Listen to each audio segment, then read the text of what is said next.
कर्ण कुंती का पुत्र था।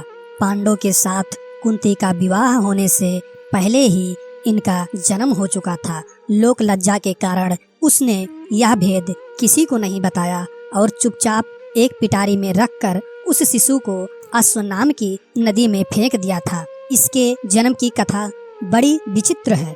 राजा कुंती भोज ने कुंती को पाल पोस कर बड़ा किया था। राजा के यहाँ एक बार महर्षि दुर्वासा आए।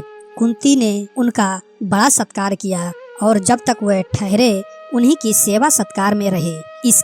इस श्रद्धा भक्ति से प्रसन्न होकर महर्षि ने उसे वरदान दिया कि वह जिस देवता को मंत्र पढ़कर बुलाएगी वही आ जाएगा और उसको संतान भी प्रदान करेगा। कुंती ने नादानी के कारण महर्षि के वरदान की परीक्षा लेने के लिए सूर्य नारायण का आवाहन किया। फिर उसी क्षण सूर्य देवता वहां आ गए। उन्हीं के सहवास के कारण कुंती के गर्भ से कर्ण का जन्म हुआ।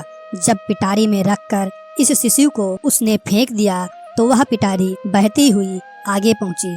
वहां अधिरथ के कौतूहलवश उसे उठा लिया और खोलकर देखा तो उसमें एक जीवित शिशु देखकर वह आश्चर्य करने लगा। अधिरथ उस शिशु की निरीह अवस्था पर करुणा करके उसे अपने घर ले आया और उसका पालन पोषण करने लगा। उसने उसे अपनी संतान समझा। बालक के शरीर पर कवच कुंडल देखकर उसको और भी अधिक आश्चर्य हुआ और तभी उसे लगा कि वह बालक कोई होनहार राजकुमार है। उसने उसका नाम वासुसेन रखा। वासु का अर्थ धन, कवच कुंडल रूपी धन उसके पास था।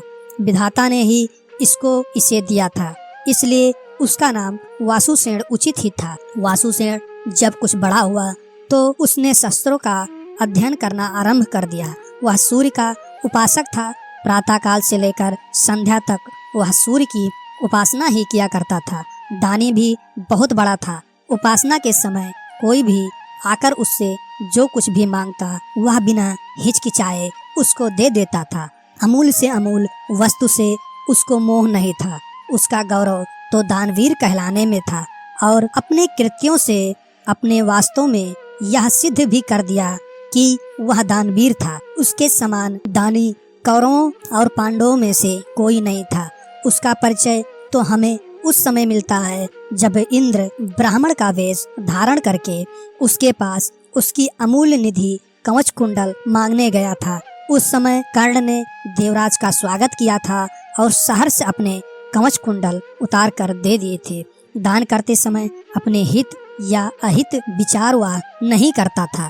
यद्यपि सूर्य भगवान पहले उसे मना कर चुके थे कि वह इन कवच कुंडल को किसी को भी न दे, लेकिन दान वेंट कर किसी याचक को निराश करके वापस लौटना तो जानता ही नहीं था। कर्ण के इस साहस के कारण ही उसका नाम वैकर्तन पड़ा था। यदि इस कवच कुंडल को वह नहीं देता तो कोई भी योद्धा उससे युद्ध में परास्त नहीं कर सकता था। इंद्र ने अर्जुन के हित के लिए ही इसको मांगा था, क्योंकि इसके बिना अर्जुन कभी भी उसे हरा नहीं सकता था। फिर भी उसके इस अद्वितीय गुण से प्रभावित होकर इंद्र ने उसको एक पुरुषघातनी अमोघ शक्ति दी। उस शक्ति के सामने का योद्धा किसी भी हालत में जीवित नहीं बच सकता था और उसको कर्ण ने अर्जुन के लिए रखा था। लेकिन श्री कृष्ण ने चाल चली और कर्ण की उस शक्ति को घटोत्कच पर चलवा कर अर्जुन के जीवन पर आए इस खतरे को सदा के लिए